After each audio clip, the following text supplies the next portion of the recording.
우리가 호세아 말씀을 보고 있습니다. 이 호세아 말씀은 3장까지의 말씀에서 하나님이 호세아의 가정과 하나님의 가정을 대비해서 보여줍니다. 호세아의 가정, 음란한 아내 고멜, 하나님의 가정, 음란한 아내 이스라엘. 이게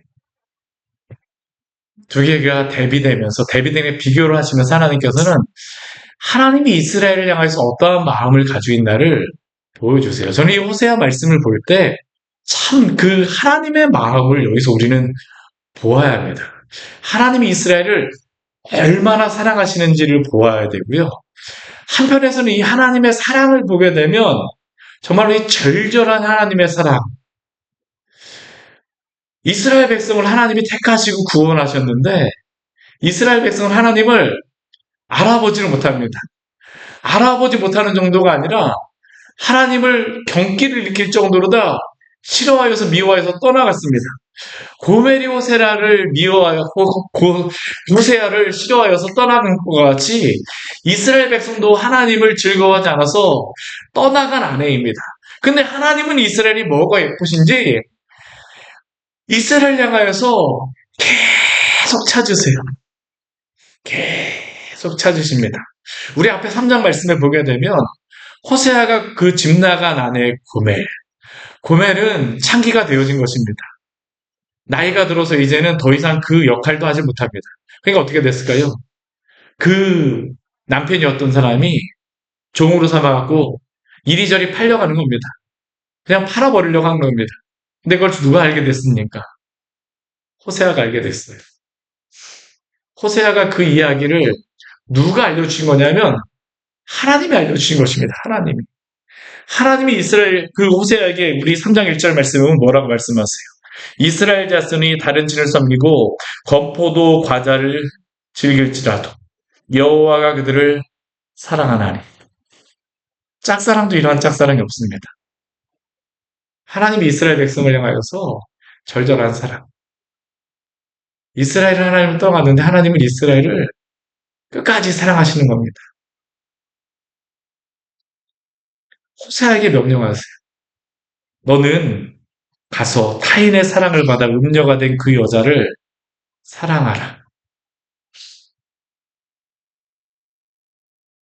이 앞의 말씀까지는 호세아가 들었을 때 참 좋았을지 모르지만 호세아에게 이것을 명령하시게 되면 만약 우리가 호세아라고 하게 되면 여러분은 어떻게 하시겠습니까? 용납하시겠습니까? 나를 그렇게 싫다라고 하면서 온갖 모욕을 주고 망신을 주고 도망간 사람입니다. 호세아는 지금 어떠한 사람입니까? 선지자예요. 이스라엘의 선지자입니다. 온 이스라엘이 다 불경건하여서 하나님을 다 떠나간 그러한 상황 가운데 호세아는 하나님을 섬기겠다라고 끝까지 사는 사람입니다. 그런데 백성들에게 온갖 망신은 다 당하고 있는 겁니다. 왜 당할까요? 자기 집안 하나 제대로 돌보지 못하네. 그렇게 경건한 선지자라고 하는데 그 부인은 호세아 선지자를 버리고 도망갔더라. 사역할 수 있었을까요? 망신도 이런 망신이 없습니다. 제가 보기엔 이 호세아의 아내가 떠나가고 나서 호세아의 그러한 그 전하는 말씀을 들을 만한 사람이 몇 명이 됐었을까요? 쉽지 않았을 것입니다. 그 오랜 시간을 호세아는 세 명의 아이들을 돌봅니다. 첫째 아들 이스라엘 같은 경우 호세아의 아이이지만 그 밑에 두 자녀는 호세아의 자녀인지 아닌지도 명확하지가 않습니다. 그러니 하나님께서 호세아에게 말씀하신 거예요. 너 다시 가서 음녀가 된 그 여자를 사랑해.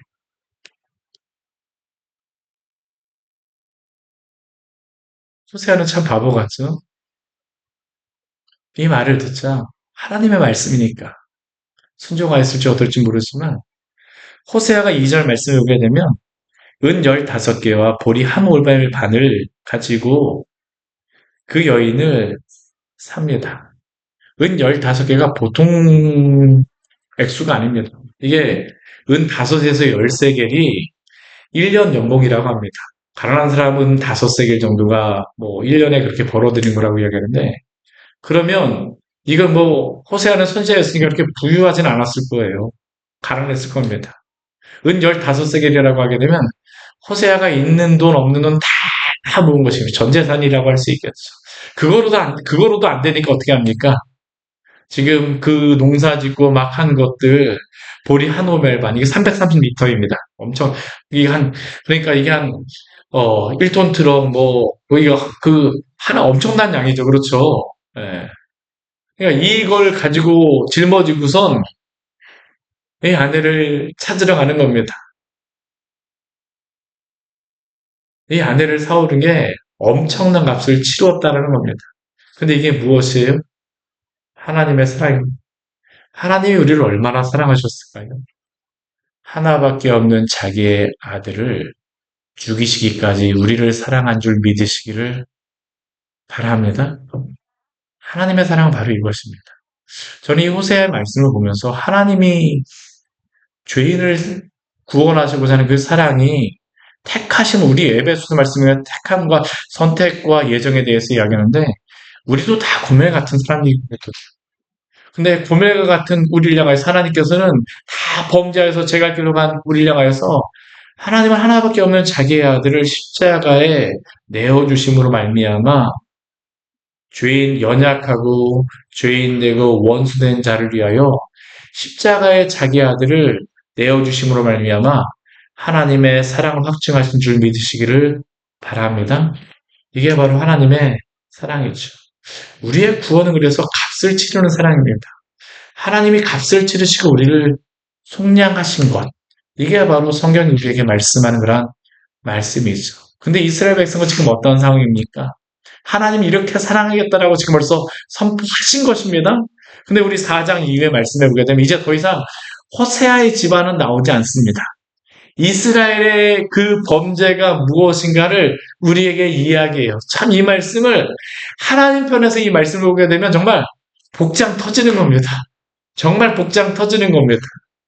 복장 터지는 거예요.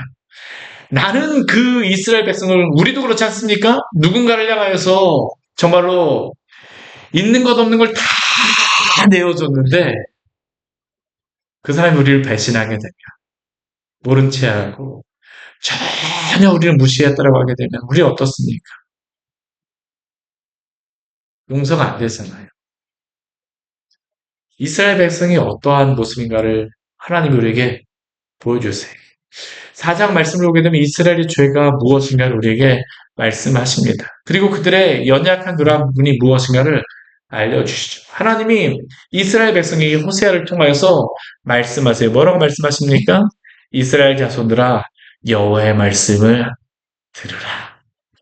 하나님이 선지자들에게 항상 말씀하실 때 항상 이것으로 시작합니다. 너희는 나의 말을 들으라. 왜 그렇습니까? 하나님의 말씀만이 생명이요 구원의 말씀이기 때문입니다. 세상에 그러한 지식들 많은 것들이 생명을 줄 수가 없습니다. 하나님의 계시만이 생명을 주는 그러한 말씀입니다.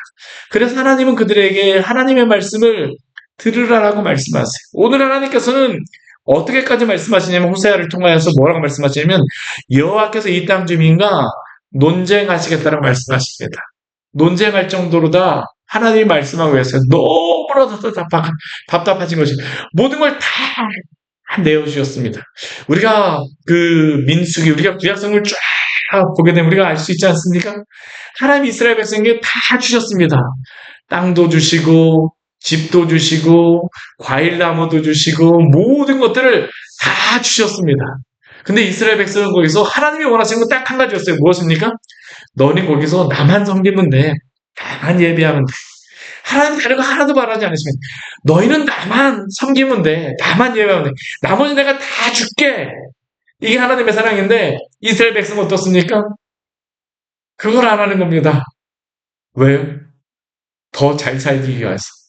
내가 더 무엇인가를 하기 위해서 하나님의 것을 듣지 않습니다. 하나님 어떻게 하십니까?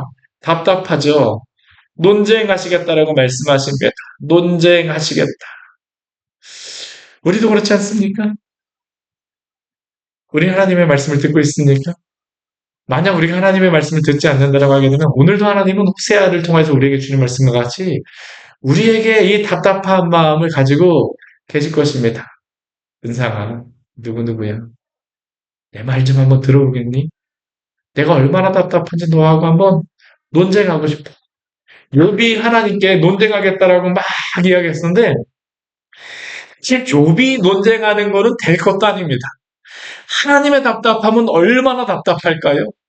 사오정도 이러한 사오정이 없습니다. 하나님 모든 걸 다 주시고 하나님이 구원해 주셨음에도 불구하고 이스라엘 백성들 그것을 믿지도 않습니다. 듣지도 않습니다. 너무나 답답하세요. 이스라엘의 모습은 어떻습니까? 하나님에 대해서 몰라요. 우리 뒤에 말씀에 오게 되면 이 땅에는 진실도 없고 인애도 없고 하나님을 아는 지식도 없다라고 이야기합니다. 그들에게는 진실함이 없습니다. 날마다 변한다라는 겁니다. 이게 에메트라고 하는 의미인데 이게 신실함, 진실함, 변하지 않는 확고함 뭐 그러한 의미입니다. 이게 아멘이라고 하는 단어도 여기에서 나와요. 진실하다, 변하지 않는 확고하다, 신실하다. 근데 이스라엘 백성은 어떻습니까? 이 진실함이 없습니다. 하나님은 그 진리, 하나님의 신실하신 하나님께서는 당신의 그 진리 가운데 당신을 나타내시고 확고한 그러한 사랑으로 이스라엘 백성을 붙들어주고 계시는데 이스라엘 백성은 이 진실함이 없습니다. 또 이들 어떻습니까? 인애도 없습니다. 이 인애라고 하는 단어는 헤세드입니다. 헤세드. 하나님은 이스라엘 백성을 향하여서 변하지 않은 언약적인 사랑 가운데 신실하게 그들에게 그 사랑을 베푸시고 변치 않으시는 그 사랑 가운데 붙잡아 주고 계시지만 이스라엘 백성 어떻습니까? 인애가 없어요. 하나님을 향한 사랑이 없습니다. 하나님께 대하여서 원망과 불평이 있을지 모르겠지만 하나님을 향한 사랑은 없습니다.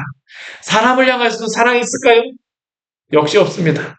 하나님을 향한 그 사랑과 그 은혜를 모르기 때문에 하나님을 다른 사람에게 사랑도 나아갈 수가 없는 것입니다. 이것은 다 무엇 때문이라고 이야기합니까? 우리 뒤에 보게 되면 하나님을 아는 지식이 없다라고 이야기합니다.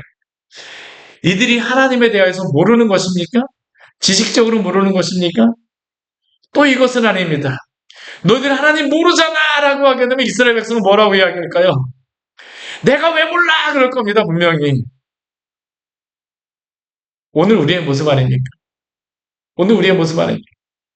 하나님은 우리를 향하여서 복장 터지지 않겠습니까? 하나님은 하나님이 어떠한 분인지를 알고 하나님을 사랑하고 하나님 앞에 믿음을 갖고 나오기를 원하는데 우리는 하나님을 알지 못합니다. 결국 이것은 무엇이냐면 하나님을 안다라고 하지만 진정으로 그 안에서 하나님을 알지 못하는 자, 온전히 거듭나지 못하는 것이죠. 하나님의 그 은혜를 모르는 체험적인 신앙이 없는 것입니다. 그러니까 어떻습니까? 결과적으로 보게 되면 우리 2절 말씀에 보게 되면 저주와 속임과 살인과 도둑질과 간음밖에 없다고 이야기합니다. 이게 뭐냐 하면 우리 십계명을 이야기하고 있는 것입니다. 이 저주라고 하는 것은 이게 맹세하다라고 하는 맹세를 어기다 뭐 그런 의미인데 이게 우리가 3계명에 보게 되면 하나님은 거짓 증거 하나님에 대하여서 이름을 망령되이 일컫는 것 이게 바로 이 저주하는 그러한 의미입니다. 하나님의 이름을 망령되이 일컫고 그 삶에서 그러한 것들이 나타나질 않아요. 속임, 거짓 증거하지 말라라고 하는데 우리 십계명의 9번째 계명 아닙니까? 살인 6번째 계명이죠. 도둑질 8번째 계명이죠. 간음 7번째 계명이죠. 십계명을 어기고 있는 것입니다. 왜 그렇습니까? 하나님을 온전히 알지 못하기 때문입니다. 여기서의 문제는 이스라엘의 진정한 문제는 저주, 속임, 살인, 도둑질, 간음과 같은 도덕적이거나 윤리적인 문제가 아닙니다. 진정한 문제는 어디로부터 나오는 것입니까? 하나님과의 관계가 잘못됐기 때문에 이러한 문제가 있다라고 하나님께서 말씀하십니다. 하나님과 사귐이 없기 때문에 이런 것입니다. 우리가 예수님을 믿었다라고 하지만 왜 예수님 믿는 사람들이 세상 가운데서 능력이 없을까요? 왜 세상 가운데 사람들에게 많은 그러한 손가락질을 당할까요? 사실 가장 근본적인 이유는 하나님과의 그 온전한 관계가 이루어지지 않았기 때문입니다. 그렇기 때문에 그들의 삶에서 거룩함이 나올 수가 없는 것이죠. 만약 그것을 만들어내려고 한다면 그건 무엇이겠습니까? 외식하는 것 아니겠습니까? 이스라엘 백성은 예수님이 왜 그렇게 바리새인들을 향해서 책망하십니까? 그들은 하나님과의 관계가 없는데 거룩한 것처럼 보여야 돼. 그러니까 어떻습니까? 외식하는 것입니다. 지키지 못하면 어떻습니까? 율법을 막 바꿔냅니다. 장로의 의존으로 막 바꿔내는 것입니다. 뭐 예수님께서 말씀하신 것과 같이 뭐 그냥 그 뭐였었죠? 고엘이 아니고 뭐였었죠? 뭐 있지 않습니까? 제가 갑자기 생각이 안 나네요. 갑자기 생각이 안 나요. 근데 하나님이 그 부모를 공경하라고 했는데, 맞아요. 고르반. 고르반. 고르반 하게 되면, 나는 이것이 하나님께 드림이 되었다라고 하게 되면, 부모를 공경하지 않아도 되는 겁니다. 성경에 나와 있는 것입니까? 아닙니다. 누가 만들어낸 것일까요? 그들이 장로의 유전으로 만들어낸 것입니다. 나중에 와서 어떻습니까? 취소합니다. 그러고 나면 그 재산은 부모를 공경하지 않고 그냥 내가 마음대로 써드립니다. 하나님이 예수님께서 거기에 대해서 책망하시는 것입니다. 그들의 그러한 삶에 왜 그렇습니까? 하나님을 온전히 경외하지 않기 때문입니다. 그리스도인이 그렇습니다. 하나님을 온전히 경외하지 않게 되면 오히려 세상 사람보다도 못하다라는 이야기를 들을 수밖에 없어요. 왜요? 하나님으로 인하여서 그들이 변하는 것인데 하나님과 관계가 없기 때문에 그런 거죠. 이스라엘 백성이 그렇습니다. 그러니까 어떻습니까? 포악하죠. 피가 피를 뒤집고 있습니다. 지금 이게 이스라엘 가운데서 일어나고 있는 그러한 일입니다. 그러니까 우리 3절 말씀을 보게 되면 어떠한 일이 벌어지냐면 이 땅이 슬퍼한다라고 이야기합니다. 거기 사는 자와 들짐승과 공중에 나는 새가 다 쇠잔한다라고 이야기합니다. 바다의 고기도 없어진다라고 이야기합니다. 우리가 성경 말씀을 보게 되면요. 환경 파괴가 사실은 무엇 때문에 일어난 것인지 아십니까? 인간의 죄 때문이라고 이야기합니다. 창세기 말씀을 보게 되면 인간이 범죄함으로 말미암아 땅이 저주를 받았다라고 성경 구약 성경에 보게 되면 곳곳에서 나옵니다. 오늘 이 말씀도 그런 것입니다. 이스라엘 백성이 범죄함으로 말미암아 가나안 땅에 하나님의 재앙이 있는 것이죠. 이스라엘 백성들이 하나님 앞에 돌아오게 되면 하나님 오늘 새벽 말씀을 보게 되면 하나님이 하늘에게 응답하시고 하늘은 땅에게 응답하고 땅은 그 곡식에 응답하고 곡식은 사람에게 응답한다라고 말씀하세요. 이게 하나님이 축복을 주시는 방법입니다. 근데 이스라엘 백성들이 하나님 앞에 범죄하게 되니까 어떻습니까? 들짐승 공중에 나는 새 다 쇠잔하고 심지어는 무엇까지도 없어지니까 바다의 고기도 없어진다라고 이야기합니다. 오늘날 환경을 보호하겠다고 사람이 그렇게 열심히 노력하지 않습니까? 근데 그거 가지고 안 돼요. 될 수가 없습니다. 왜 그렇습니까? 본질적인 이 문제도 무엇 때문입니까? 인간의 죄 때문이라고 성경은 우리에게 말씀하고 있습니다. 우리가 환경을 정말로 보호하고 싶잖아요. 그러면 어떻게 해야 될까요? 하나님 앞에 돌아오는 것입니다. 하나님 앞에 돌아오게 되면 이 환경적인 문제도 하나님이 해결해 주겠다라고 성경은 우리에게 약속하고 있습니다. 근데 어떻습니까? 이들은 그렇지를 않아요. 왜 이들이 이렇게 되고 있겠습니까? 우리 그 1절부터 5절까지의 말씀에서는 이들의 그러한 죄에 대하여서 이들의 그러한 이스라엘에서 있는 그러한 모습에 대해서 죄악된 모습에 대해서 말씀하시는데 이들이 왜 그러냐라는 것을 우리 뒤에 말씀을 보게 되면 무엇 때문에 그러냐면 말씀이 제대로 선포되지 않기 때문이라고 합니다. 근데 그 이유는 무엇입니까? 제사장들 때문이라고 이야기합니다. 제사장. 우리 그 6절 말씀 같이 한번 읽어볼까요? 우리가 굉장히 유명한 말씀이죠. 우리 6절 말씀 같이 한번 읽어보겠습니다. 내 백성이 지식이 없으므로 망하는도다. 내가 지식을 버렸으므로 나도 너를 버려 내 제사장이 되지 못하게 할 것이요. 내가 내 하나님의 율법을 잊었으니 나도 내 자녀들을 잊어버리리라. 아멘. 왜 이스라엘 백성들이 이런 모양이 됐을까요? 내 백성이 지식이 없기 때문입니다. 하나님을 아는 지식이 없어요. 이스라엘 백성이 하나님을 알지 못하니까 하나님을 경외할 수가 없습니다. 하나님을 알지 못하니까 체험적인 신앙? 할 수조차 없죠. 말씀을 듣지 못하는데 어떻게 체험적인 신앙이 나올 수가 있겠습니까? 내 백성이 지식이 없으므로 망하는데 오늘도 이러한 일들이 벌어지고 있는 것입니다. 그런데 본질적으로는 무엇 때문이라고 하나님이 말씀하십니까? 내가 지식을 버렸으므로 나도 너를 버려 내 제사장이 되지 못하게 할 것이요. 이 일을 행해야 될 사람들, 제사장들이 이 일을 행하지 못하고 있다는 것이죠. 이게 어디서 일어나는 일입니까? 북이스라엘에서 일어나는 일이죠. 근데 북이스라엘에서 이렇게 일어날 수밖에 없는 이유가 있습니다. 왜 그렇습니까? 우리 여로보암이 북이스라엘 첫 번째 왕이 되었을 때 그가 왕이 되고 나서 한 것이 무엇입니까? 단과 베델에 금송아지를 만들었죠. 그리고 나서 레위 그 제사장들이 그 역에 대해서 반대한 레위 지파와 또한 제사장들 여기에 대해서 반대하니까 그 레위 지파와 제사장들을 다 해고한 것입니다. 그리고 그가 어떻게 했습니까? 새로운 제사장을 그가 임명하였어요. 물론 여기에는 레위 사람들도 있었을 것입니다. 그런데 레위 사람들과 제사장들이 그 제사장으로 다시 지원했을 수도 있습니다. 그런데 이렇게 여로보암에게 그 제사장으로 또한 이 임명받은 사람들이 하나님을 경외하면서 하나님의 말씀을 제대로 전할 수가 있을까요? 아니요, 그럴 수 없습니다. 왜 우리의 믿음의 선배들은 세상의 정치와 교회의 그러한 것들을 분리해서 생각했을까요? 교회가 세상의 그러한 정치와 일치되기 시작하게 되면 정치에 따라서 하나님의 말씀이 이리저리 변하기 때문입니다.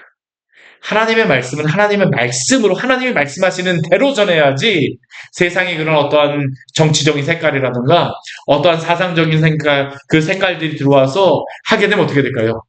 하나님의 말씀이 제대로 전파될 수가 없는 것입니다. 아무리 레위 지파라 할지라도 여로보암 왕이 제사장으로 임명하게 되면 그가 누구를 두려워해서 하나님의 말씀을 전할까요?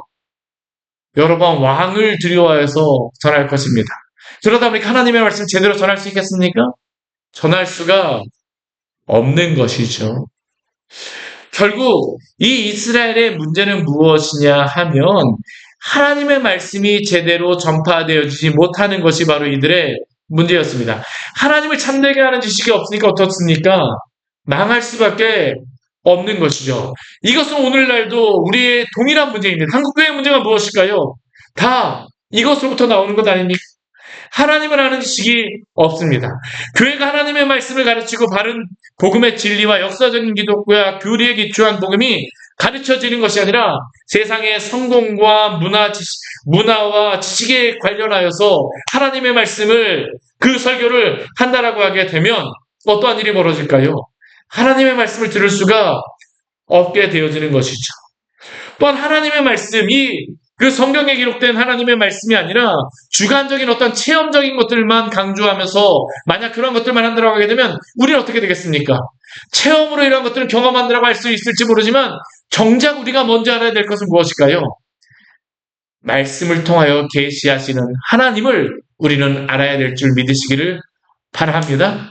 이게 바로 하나님이 자신을 나타내시고 계시하시는 방법입니다. 오늘날 그러니까 어떻습니까? 우리가 이 한국교회의 가장 큰 문제 가운데 한 가지가 뭐냐 하면 더 이상 한국교회 안에서 바른 신앙 고백의 그러한 교리에 기초한 말씀이 전해지진 않습니다. 기독교는 어떠한 기독교냐면 역사적인 기독교입니다. 우리가 믿는 기독교는 예수님께서 사도들에게 가르쳐 주신 그 복음, 사도들이 이 신약 성경에 기록한 복음, 또한 그들이 그것을 통해서 역사적으로 교회 안에 가르치고 전수하였던 그 복음이 우리에게 전파되어져야 되는데 오늘 우리는 어떻습니까? 그러한 것들을 포기하였습니다. 왜 교회 안에서 신앙 고백이 중요할까요? 역사적인 기독교 안에 우리는 서 있어야만 되기 때문입니다. 우리가 세상에 그러한 그 최신의 것들이 다 좋은 것이라고 과학기술이 발전하게 되면 최신의 그런 것들을 우리가 취해야 된다고 하지만 오래될수록 좋은 게 있습니다. 그게 무엇입니까? 하나님의 복음과 진리는 항상 성경에 기초한 역사적인 기독교를 우리가 따라야 되는을 기억하시기를 바랍니다. 만약 우리가 이것을 따르지 않는다고 하게 되면 이 진리가 무너질 수밖에 없게 되어지는 것이죠. 바로 북이스라엘 가운데 일어났던 문제가 바로 이것이었습니다. 그들은 하나님의 바른 그러한 말씀과 진리를 전하기보다는 세상이 원하는 그러한 것들을 전할 수밖에 없었죠. 하나님이 이러한 그 제사장들, 하나님의 그러한 율법을 잊어버리고 그들의 생각을 전하였던 그 제사장들을 향해서 이 7절 말씀해 보게 되면 참 이게 슬픈 그러한 말씀이 여기 나와 있습니다. 7절 말씀 같이 한번 읽을까요? 그들은 번성할수록 내게 범죄하니 내가 그들의 영화를 변하여 욕이 되게. 이게 어떠한 말씀입니까? 타락한 제사장들과 선지자들이 번성하면 번성할수록 결과는 어떤 결과일까요? 더욱 하나님께 범죄하는 일들이 벌어지게 되어집니다. 저는 못 봤는데 지난주 우리 그 토요일 날 여기 수원 도청 앞에 신천지가 와갖고 전국에 있는 신천지가 다 모여갖고 돌을 완전히 다 메우고선 데모를 했다면서요. 아, 참 예전에는 숨어서 했었는데 이제는 막 드러내고 합니다. 왜 그렇겠습니까? 정통 교회가 바른 교리를 잃어버렸기 때문입니다. 역사적인 기독교를 잊어버렸기 때문에 더 이상 세상의 사람들도 참된 기독교와 이 이단을 구분하지를 않습니다. 교회가 그것을 소중히 여기지 않는데 어떻게 세상 사람들에게 신천지와 교회를 구분하기를 바랄 수가 있겠습니까? 어쩌면 한국 교회가 지금 이것을 자초한 것입니다. 한국 교회가 삶이 중요하다고 하면서 우리가 성경에 있는 바른 교리와 진리들을 제대로 우리가 전하지 못하였어요. 물론 삶이 중요합니다. 그러나 우리가 삶이 중요하다는 것은 바른 진리, 바른 교리에 기초한 하나님의 말씀 가운데 나타나는 그 삶임을 기억하시기를 바랍니다. 우리가 오늘 4장 1절과 2절 말씀해 본 것도 바로 그것이었었잖아요. 이스라엘 백성이 그 온갖 도덕적이며 윤리적인 그런 범죄함들이 있었는데 결국 문제는 무엇입니까? 하나님과의 관계가 끊어졌기 때문입니다. 본질적인 하나님이 누구인지를 알지 못하기 때문이죠. 그래서 교회는 항상 무엇에 있어야 됩니까? 바른 진리, 바른 교리, 역사적인 기독교 안에 서 있어야지만 교회는 참된 힘을 갖고 참된 하나님의 역사를 나타낼 수가 있습니다. 우리 광야의 샘교회가 이러한 바른 진리 가운데 세워지는 교회가 되어지기를 원합니다. 만약 이렇지 못하더라면 번성할수록 하나님께서는 내게 범죄한다는 말씀하십니다. 얼마나 참 안타까운 사실입니까? 이 거짓 선지자들, 여로보암이 세운 그 거짓 선지자들은 번성하면 번성할수록 하나님께 범죄하고 있는 것입니다. 그들의 목적은 무엇입니까? 우리 8절 말씀을 보게 되면 그들이 내 백성의 속죄 제물을 먹고 그 마음을 그들의 죄악에 둔다라고 이야기합니다. 그들은 그 내 백성의 속죄 제물을 먹기를 원합니다. 이 속죄 제물은 무엇입니까? 하나님께 바치는 그 제물인데 이 속죄 제물을 통해서 제사장들이 그러한 것들을 어떠한 그 삶을 영위합니다. 근데 문제는 뭐냐면 이 거짓 선지자들이 이스라엘 백성들이 죄를 속죄 제물은 죄잖아요. 죄를 범할 때 바치는 거잖아요. 죄를 범하면 범할수록 이 사람들은 더 좋아합니다. 왜 그럴까요? 또 다른 속죄 제물을 이스라엘 백성들이 바치잖아요. 기독교가 종교가 되어지게 되면 진리가 아니라 종교가 되어지게 되면 종교 사업이 될 수밖에 없는 것입니다. 오늘 한국교회의 문제가 바로 이것 아닙니까? 진리를 포기하게 되면 기독교는 기독교가 아닙니다. 하나님께서 뭐라고 말씀하십니까? 번성할수록 내게 범죄한다라고 말씀하시죠. 하나님께서 그러한 제사장들을 향해서 선지자를 향해서 뭐라고 말씀하십니까? 우리 9절 말씀 보면 이렇게 말씀하세요. 그들의 행실대로 벌하며 그들의 행위대로 갚으리라. 하나님이 심판하시겠다는 겁니다. 왜 그렇습니까? 10절 말씀에 오게 되면 분명히 말씀하시죠. 여호와를 버리고 따르지 아니하였습니다. 경건의 모양은 있을지 모르지만 참되게 하나님을 따르지 않는 것입니다. 저는 오늘도 한국교회는 바로 이 질문 가운데 서 있다고 생각합니다. 우리가 하나님의 진리를 따를 것인지 아니면 이 세상의 성공을 따를 것인지.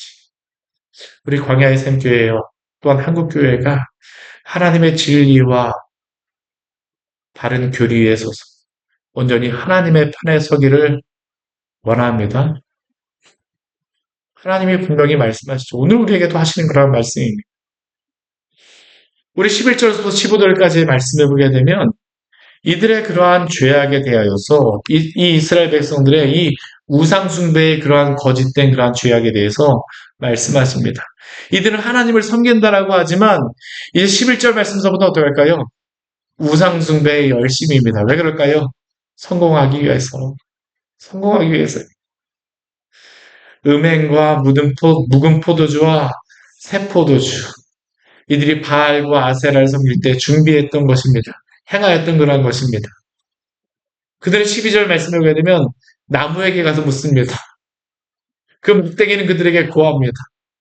거짓 선지자들, 이 바알과 아세라의 선지자들이 그들에게 이야기하는 것 아니겠습니까? 나무에게 가서 막 손이 진짜 발이 되도록 막 빕니다.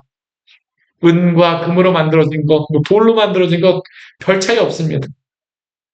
그 막대기는 그들에게 이 신이 너에게 이렇게 말하였다. 더 이상 걱정하지 않아도 돼. 이야기를 합니다. 그건 어떻습니까? 그 마음을 가지고 괜찮겠지. 근데 어디 그것만 주는 게 아닙니다.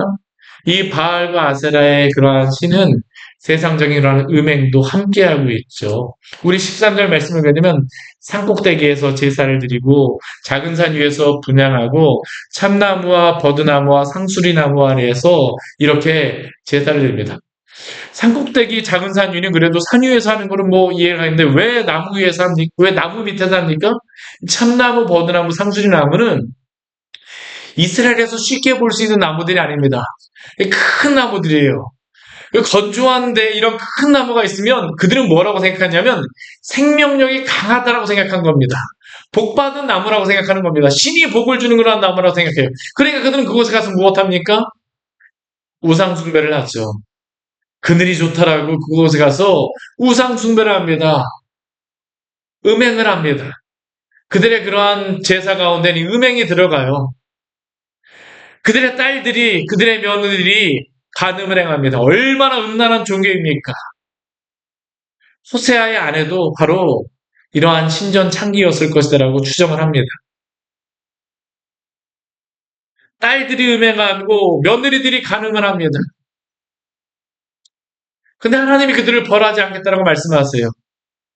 왜냐하면 온 이스라엘이 여기에 몰두하고 있기 때문이죠. 딸들, 며느리들. 그러면 이 딸들과 며느리를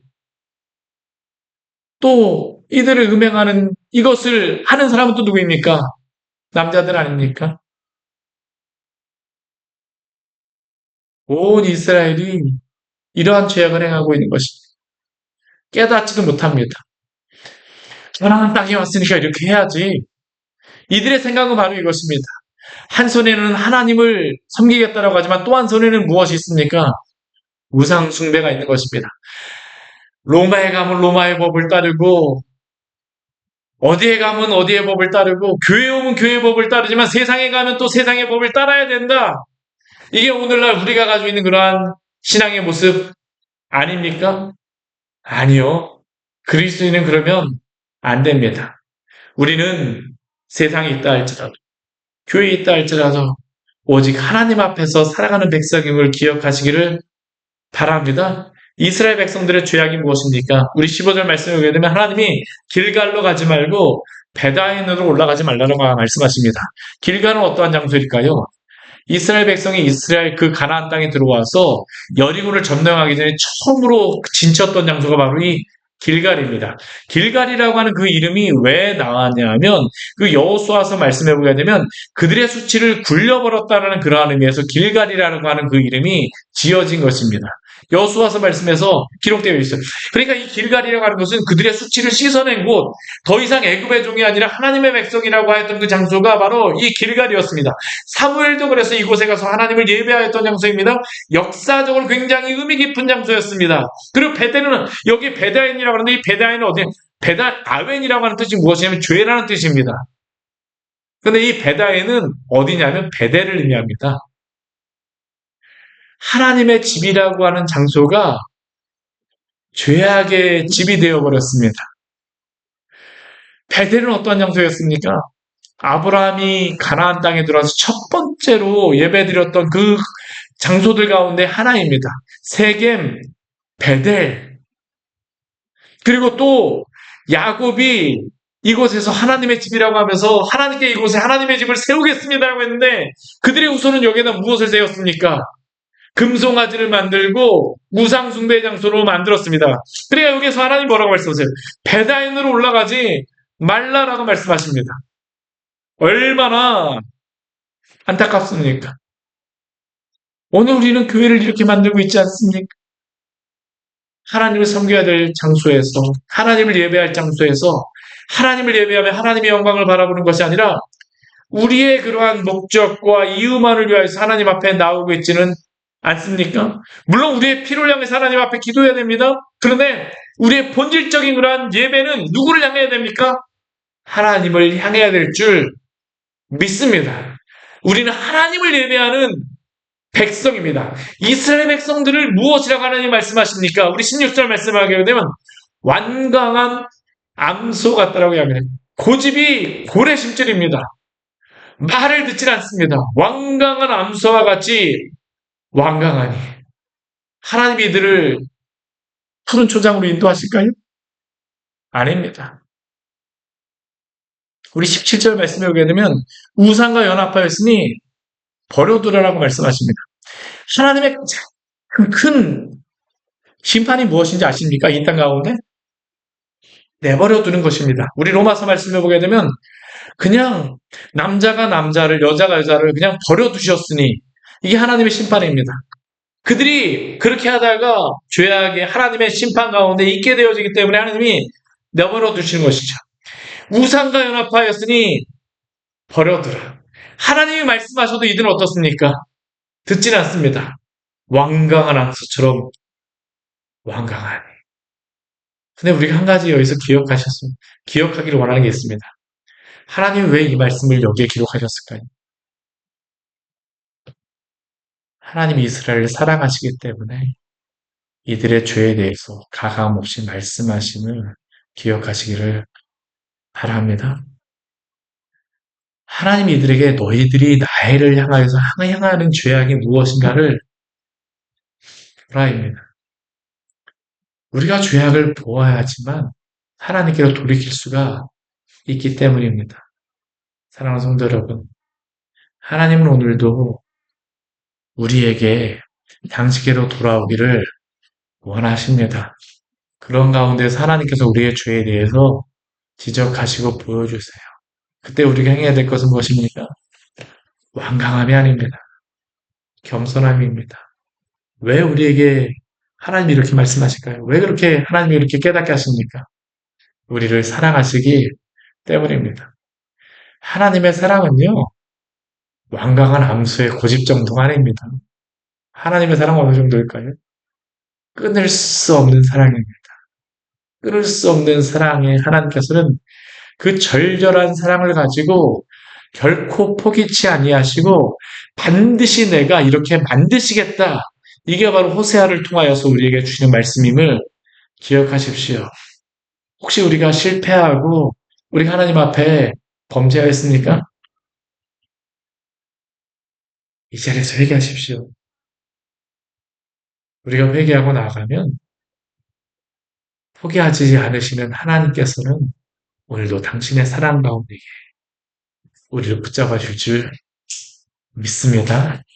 같이 기도하도록 하겠습니다. 우리 오늘 말씀 같이 기억하면서 우리 기도하기로 합니다. 우리는 호세아 말씀 통해서 하나님의 사랑을 보아야 됩니다. 하나님의 심판과 하나님의 그 정죄함과 하나님의 그러한 그 죄에 대해서 명확하게 보여주시는 어찌 보면 우리가 굉장히 아파요. 하나님 우리의 죄에 대해서 보여주시게 되면 굉장히 아픕니다. 우리가 누가 우리의 죄에 대해서 이야기하게 되면 되게 듣기가 싫잖아요. 이스라엘 백성에게 이 이야기를 호세아가 이야기하게 되면 전하게 되면 듣기가 정말 싫었을 것입니다. 너나 잘해. 이게 이스라엘 백성의 모습 아닐까요? 너도 네 안에 제대로 잘못했잖아. 이스라엘 백성이 말하겠습니까? 근데 하나님께서는 그게 아닙니다. 호세아의 그 삶을 통하여서까지 하나님께서는 알려주기를 원하시는 내가 너희를 얼마나 사랑하시는지 회개하며 그 자리에서 나오라. 오늘도 우리에게 말씀하십니다. 주님, 우리를 하여금 당신의 그 사랑을 알게 하시고 주님의 그 은혜 안에 서게 하여 주시옵소서. 주님의 그 포기하지 않는 사랑을 우리를 붙잡아 주시옵소서. 저는 하나님 아버지 연약합니다. 부족합니다. 오늘도 실패하였어요. 그렇지만 주 앞에 나아가오니 주님 저를 붙잡아 주세요. 우리 주님 앞에 우리 간절히 기도하기로 합니다. 같이 기도하시겠습니다. 하나님 아버지 시간 주님 앞에 나아갑니다. 하나님 아버지 시간 주님 앞에 나아갑니다. 시간 주님 앞에 나아갑니다. 우리를 붙잡아 주시고 하나님 아버지 인도하여 주시옵소서. 하나님 아버지 어떻게 하나님 우리를 붙잡아 주시고 하나님 아버지 인도하여 주시옵소서. 당신의 그 은혜 가운데 우리를 새롭게 하시고 하나님 아버지 인도하여 주시옵소서. 우리 하나님의 영혼을 새롭게 하여 주시옵소서. 우리가 하나님 아버지와 각 하나님 아버지 패역하여 무기고든 자로서 주님 하나님 아버지 떠나던 하나님 아버지라는 자들이었음을 하나님 당신 앞에 고백합니다. 그러나 주께서 우리를 사랑하시고 우리 주 예수 그리스도를 통하여 우리 죄의 값을 치루어 주시고 우리를 당신의 백성을 삼아 주셔서 감사합니다. 그럼에도 불구하고 우리가 다시 주님께 하나님 아버지 범죄하고 떠났던 적이 얼마나 많은지 모르겠습니다. 우리의 연약함을 아시지 않습니까? 하나님 아버지 시간 다시 한번 저희 간에 우리의 두 손을 들고 당신 앞에 나아가오니 주의 은혜로서 우리를 하나님 아버지 새롭게 하여 주시옵소서. 하나님 당신이 우리를 모른다 하시면 주 나를 막대하시면 우리가 어디를 가겠습니까? 주님이 우리를 모른다고 하시면 우리가 어디로 갈 수 있겠습니까? 하나님 우리를 불쌍히 여기시고 우리로 하여금 당신의 그 은혜 안에 서게 하여 주시옵소서. 때로는 세상이 우리를 모른다 할지라도 하나님 주님께서 우리를 아신다라고 하시는 분 아니십니까? 당신의 그 사랑으로 우리를 붙들어 주신 줄 믿사오니 주여 당신께서 우리를 새롭게 하시고 우리로 하여금 당신을 예배할 수 있도록 주여 도우시고 인도하여 주시옵소서. 우리의 마음과 우리의 심령을 새롭게 하여 주시고 우리가 온전히 주님을 예배할 수 있도록 주여 도우시고 인도하여 주시옵소서. 당신의 백성이래요. 당신이 백성답게 예배하게 하여 주시고 정말 하나님의 백성답게 하나님 마음에 나아가게 하여 주시옵소서. 우리가 하나님 당신의 그 사랑을 알게 하여 주십시오. 당신의 그 은혜를 깊이 알게 하여 주시옵소서. 하나님 우리가 당신 앞에서 일어나오니 주여 새롭게 하시고 우리를 하나님 당신 앞에 설 수 있는 귀한 백성들로서 우리를 하나님 새롭게 하여 주시옵소서. 우리의 마음과 심령을 새롭게 하여 주십시오. 우리가 온전히 당신 앞에 설 수 있도록 주여 도우시고 인도하여 주시옵소서. 우리가 주님을 예배하기를 합니다. 온전히 주님을 바라보기를 합니다. 당신께서 하나님 아버지 인도하여 주시옵소서.